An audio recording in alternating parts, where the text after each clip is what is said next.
انسان کو ہمیں اور آپ کو دنیا میں بھیجنے کا جو مقصد اللہ رب العالمین نے دیا، اللہ رب العالمین نے جس مقصد کے لیے پیدا فرمایا، ہم اور آپ اس مثال سے، موبائل کی اس مثال میں اپنے آپ کو رکھ کر کے دیکھیں۔ اللہ رب العالمین کی آواز آتی ہے، اللہ رب العالمین کی آواز، اذان کی آواز ہمارے کانوں میں گونجتی ہے، رنگ ٹون بجتا ہے نماز کے لیے، لیکن کیا ہم اور آپ اپنی نرم اور گرم بستروں کو چھوڑ کر کے نماز کی طرف، حی علی الصلاۃ اور کامیابی کی طرف آتے ہیں؟ نہیں آتے۔ اپنا مقصد کو ہم نے اور آپ نے بھلا دیا، جبکہ ایک چیز جس پہ انسان نے محنت کیا، جس کو انسان نے بنایا، ایک موبائل، یہ تو ایک ادنا مثال ہے۔ آپ دنیا کی کسی بھی چیز کو مثال لے لیجئے اور اس مثال کو اس میں فٹ کیجئے تو وہ ہزاروں کام کرتا ہے، لیکن جس مقصد کے لیے اس کو پیدا کیا گیا، بنایا گیا، اس کو وجود میں لایا گیا،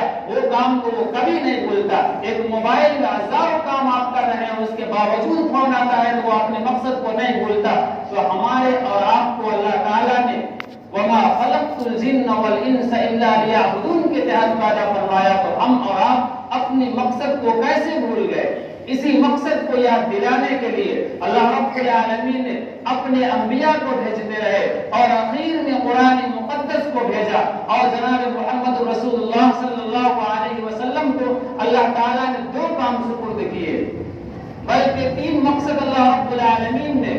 3 کام سپرد کیے جناب محمد رسول اللہ صلی اللہ علیہ وسلم کو، جو کچھ تفصیل کے ساتھ پچھلے جمعہ بات آئی کہ نمبر 1 ان تفصیلات میں سے، ان مقاصد میں سے، ان فرائض میں سے جو فرض محمد عربی صلی اللہ علیہ وسلم کو اللہ نے سونپا، جو فرض اللہ تعالیٰ نے محمد صلی اللہ علیہ وسلم کو عطا فرمایا، خاص طور سے ان فرائض میں سے 3 فرض بڑی اہم ہے۔ نمبر 1 فرض قرآن مقدس کی آیت کو اے نبی آپ کو تلاوت کرنا ہے اور دوسروں کو سکھانا ہے۔ دوسرا مقصد ربنا وابعث فیہم رسولا منہم یتلو علیہم آیاتک ویعلمہم الکتاب، اور کتاب کی تعلیم دینی ہے۔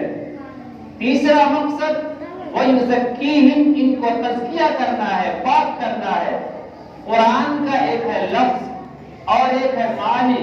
اللہ کے رسول صلی اللہ علیہ وسلم کو اللہ نے یہ فرض عطا فرمایا کہ آپ کو قرآن کی آیتوں کو پڑھ کر کے سنانا بھی ہے، اور اس آیت کے مطلب کو، اس آیت کے معنی کو،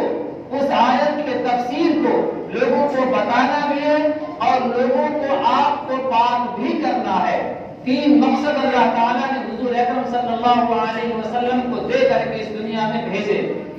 اور 3 فرائض اللہ تعالیٰ نے حضور اکرم صلی اللہ علیہ وسلم کو عطا فرمایا۔ اس سے مفسرین فرماتے ہیں کہ قرآن کریم کو صرف پڑھ لینا عمل کرنے کے لیے کافی نہیں ہے، بلکہ قرآن کا پڑھنا، قرآن کی آیتوں کو سیکھنا ایک الگ فرض ہے۔ قرآن کریم کے ترجمے کو اور قرآن کریم کے مطالب کا سیکھنا یہ الگ فرض ہے۔ اپنے دل کے تزکیے کے لیے قرآن کریم یا کسی آدمی کا کسی بزرگ کے ساتھ تعلق پیدا کرنا اور اپنے دل سے حسد کو، کینہ کو، بغض کو اور آپس کے اختلاف و انتشار کو ختم کرنا، وَيُزَكِّيهِمْ، پاک کرنے کا مطلب ہے نبی آپ اس کا اندرونی چیز کو بھی پاک کیجیے قرآن کریم کے ذریعے، دل کی گندگی کو بھی اور باہر کے گندگی کو بھی۔ یہ 3 کام، 3 فرض اللہ تعالیٰ نے محمد عربی صلی اللہ علیہ وسلم کو دے کر کے اس دنیا میں مبعوث فرمایا۔ اگر قرآن مقدس کی معنی کو عمل کرنے کے لیے کافی نہیں ہوتا، یعنی اگر صرف قرآن کا الفاظ پڑھنا کافی ہوتا اور اس کا معنی اور مطلب کو جاننا اور سمجھنے کی کوئی ضرورت نہیں ہوتی، تو حضور اکرم صلی اللہ علیہ وسلم کو بھی دنیا میں بھیجنے کی ضرورت اللہ تبارک و تعالیٰ کو نہیں پڑتی۔ اگر